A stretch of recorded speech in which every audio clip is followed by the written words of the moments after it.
સમાચાર દિલ્હીથી દિલ્હી બ્લાસ્ટ મુદ્દે કર્તવ્ય ભવનમાં ઉચ્ચ સ્તરીય બેઠક અમિત શાહની અધ્યક્ષતામાં 11 વાગે બેઠક મળશે। કેન્દ્રીય ગૃહ સચિવ બેઠકમાં ઉપસ્થિત રહેશે।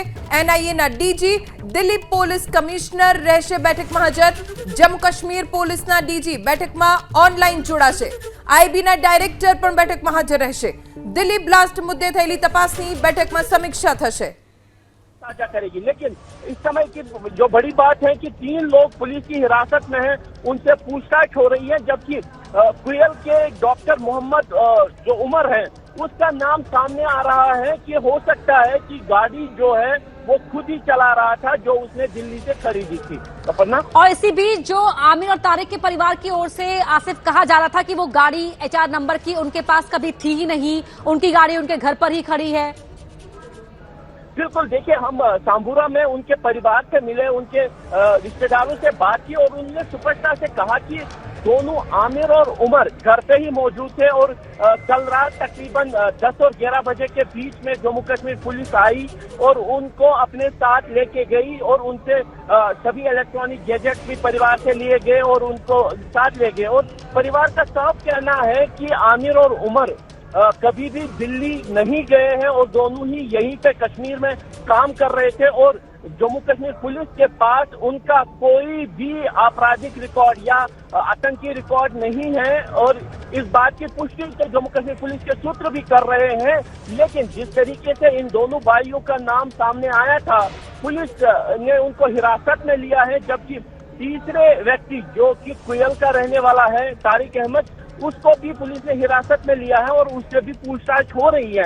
अब पूछताछ के तार कहां तक जुड़ते हैं और परिवार जो अपने बच्चों को निर्दोष बता रहा है, उनका कहना है कि दोनों जो चाहे आमिर और उमर हो वो घर पे ही रहते थे। उमर की शादी हो चुकी है, उसकी पत्नी भी है, घर में बूढ़ी माँ है और 3 साल पहले उनके पिता का देहांत हो चुका है। तो उनका परिवार का और आसपास के पड़ोसियों का ये कहना है कि वो दोनों काम कर रहे थे, यहीं पे हमेशा रहे हैं और कभी दिल्ली गए नहीं और गाड़ी की खरीद के बाद से वो साफ इनकार कर रहे हैं।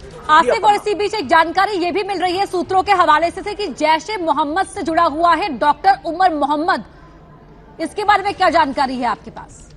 देखिए, स्पष्टता से सूत्र जो बता रहे हैं कि पूरा ही जो घटनाक्रम है वो जैश ए मोहम्मद के पोस्टर्स लगने के बाद ही सामने आया था। तो इसीलिए उसके तार जैश ए मोहम्मद से हो सकते हैं, इस बात से इंकार नहीं किया जा सकता। कल जम्मू कश्मीर पुलिस ने जो प्रेस रिलीज जारी किया था उसमें स्पष्टता से ये कहा गया था कि ये जो मॉड्यूल बस्ट हुआ है ये जैश ए मोहम्मद और अंसार गज़वतुल हिंद का ही मॉड्यूल है और ये सब लोग उसी के साथ जुड़े हैं। यानी अगर डॉक्टर उमर का भी इसमें हाथ है तो जाहिर सी बात है कि उसके तार भी जैश ए मोहम्मद और अंसार गज़वतुल हिंद से ही है। लेकिन अभी आधिकारिक तौर पर कुछ भी सामने नहीं आ रहा है। लेकिन जैश के एक मॉड्यूल के बारे में ही पुलिस का ये कहना है कि वो इस समय इन्वेस्टिगेट कर रहे हैं। जी, और इसी बीच जो 11 बजे गृह मंत्री अमित शाह एक बड़ी बैठक करने जा रहे हैं। जम्मू कश्मीर पुलिस के डीजीपी की भी वर्चुअली इस बैठक में जुड़ने की बात निकलकर सामने आ रही है। आसिफ, बिल्कुल, देखिए जिस तरीके का घटनाक्रम पिछले 24 घंटे में हुआ है, लेकिन उससे पहले अगर देखें तो इस पूरे मॉड्यूल के बारे में जो जानकारी थी 15 दिन से पहले जो है जम्मू कश्मीर पुलिस ने शुरू कर दी थी। हालांकि एक मामूली घटना थी जिसमें जैश ए मोहम्मद के पोस्टर लगाने की बात थी। नौगाम इलाका जो श्रीनगर का है वहां पे उसी की जांच के दौरान जो सीसीटीवी फुटेज खंगाला गया था उसमें से जो जानकारी सामने आई थी 3 संदिग्धों को जो हिरासत में लिया गया था और किस तरीके से एक बड़े जी, तो वहीं से कड़ियां जुड़ती गई और कड़ियां अब जो जोड़ी जा रही है कहां तक पहुंचती हैं वो उसको जानने के लिए, तस्दीक करने के लिए तमाम जो एजेंसी से जुटी हुई है। बहुत आसिफ, लौटेंगे आपके पास। शिवांक भी हमारे सहयोगी LNJP अस्पताल के बाहर से लगातार जुड़े हुए हैं हमारे साथ।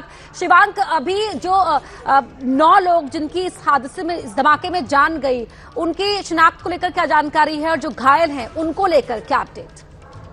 जी बिल्कुल अपर्णा, देखिए अब तक जो यहाँ पर जानकारी मिल रही है LNJP अस्पताल से और उसके अलावा मौलाना आजाद यहाँ पर अस्पताल से कि 7 लोगों की शिनाख्त हो चुकी है। 9 में से 9 मृतकों की अब तक आधिकारिक जानकारी आई है, उसमें से 7 लोगों की शिनाख्त हो गई। 2 लोग अभी ऐसे से बचे हुए हैं जिनकी अभी तक शिनाख्त नहीं हुई है।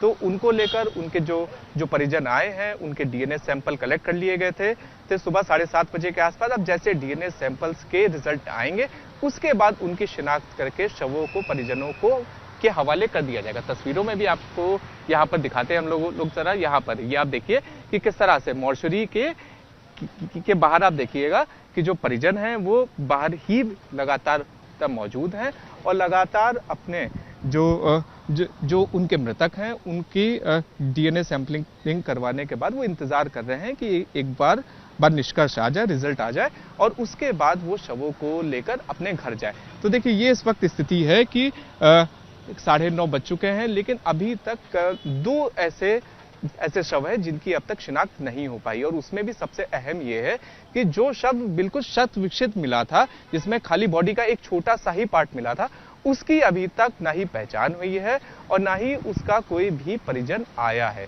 तो देखिए ये अब तक की स्थिति है कि 7 शवों की पहचान हो चुकी है और परिजनों को पोस्टमार्टम के बाद हवाले कर दिया गया है। अब देखिए सबसे जो मतलब जरूरी चीज है कि पोस्टमार्टम रिपोर्ट आना, क्योंकि पोस्टमार्टम रिपोर्ट जब आएगी तब ये पता लगेगा कि आखिर जो इन लोगों की मौत हुई थी उसमें क्या कारण था। क्योंकि जिस तरह से लगातार इसके अंदर जैश का भी जिक्र हो रहा है, तो ये पता लगेगा कि आखिर जो बेसिकली ब्लास्ट हुआ था जिसमें इन लोगों की मतलब मौतें हुई थी, क्या उसमें किसी तरह का केमिकल सप्लीमेंट था या फिर सीएनजी ब्लास्ट ही था साधारण। तो देखिए पोस्टमार्टम रिपोर्ट का हम लोगों को एक बार इंतजार करना पड़ेगा, जिससे और तस्वीर जाकर साफ हो पाएगी। और जो लगातार इनपुट आ रहे हैं, चाहे वो खुफिया विभाग से हो, चाहे जम्मू कश्मीर पुलिस से हो, तो पोस्टमार्टम रिपोर्ट के आने के बाद और ज्यादा चीजें साफ हो पाएंगी। जी बिल्कुल शिवांक, जिस तरह से पूरे मामले को लेकर जानकारी निकलकर सामने आ रही है, पूरी संवेदनशीलता यहाँ बरतनी होगी क्योंकि ये मामला बहुत सेंसिटिव है और तमाम जो जांच एजेंसियां हैं वो अभी भी जो इन्वेस्टिगेशन है वो ऑनगोइंग है। और क्या आधिकारिक रूप से सामने आया है वो एबीपी न्यूज सामने रख रहा है। हर जो पहली अपडेट आप तक हम पहुंचा रहे हैं। शिवांक, एक और जो पहले जानकारी मिली थी कि जो लोग पहुंच रहे हैं अपनों की तलाश के लिए, उन तक कोई जानकारी सही तरीके से नहीं पहुंच पा रही है। क्या अब उस स्थिति में सुधार हुआ है? जी बिल्कुल, अपर्णा के परिजन खोए हुए थे, वो लगातार एलएनजेपी आ रहे थे उन्हें ढूंढने के लिए और उसके बाद वो सारी स्थिति बन रही थी। लेकिन अभी स्थिति लगातार सामान्य है प्रशासन में, क्योंकि हम लोग सुबह से ही एबीपी न्यूज सुबह से ही लगातार जो परिजनों का दुख है, दर्द है, वो मतलब सभी हम लोग यहाँ पर दिखा रहे थे।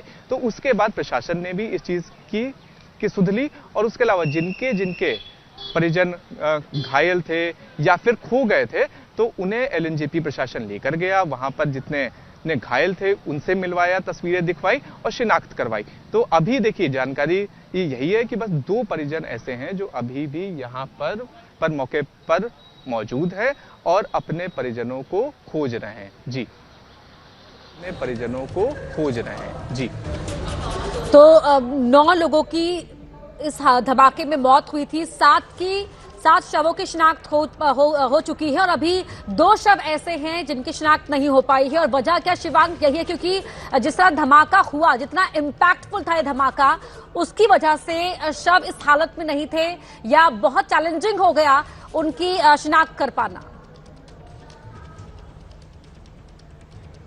जी बिल्कुल अपर्णा,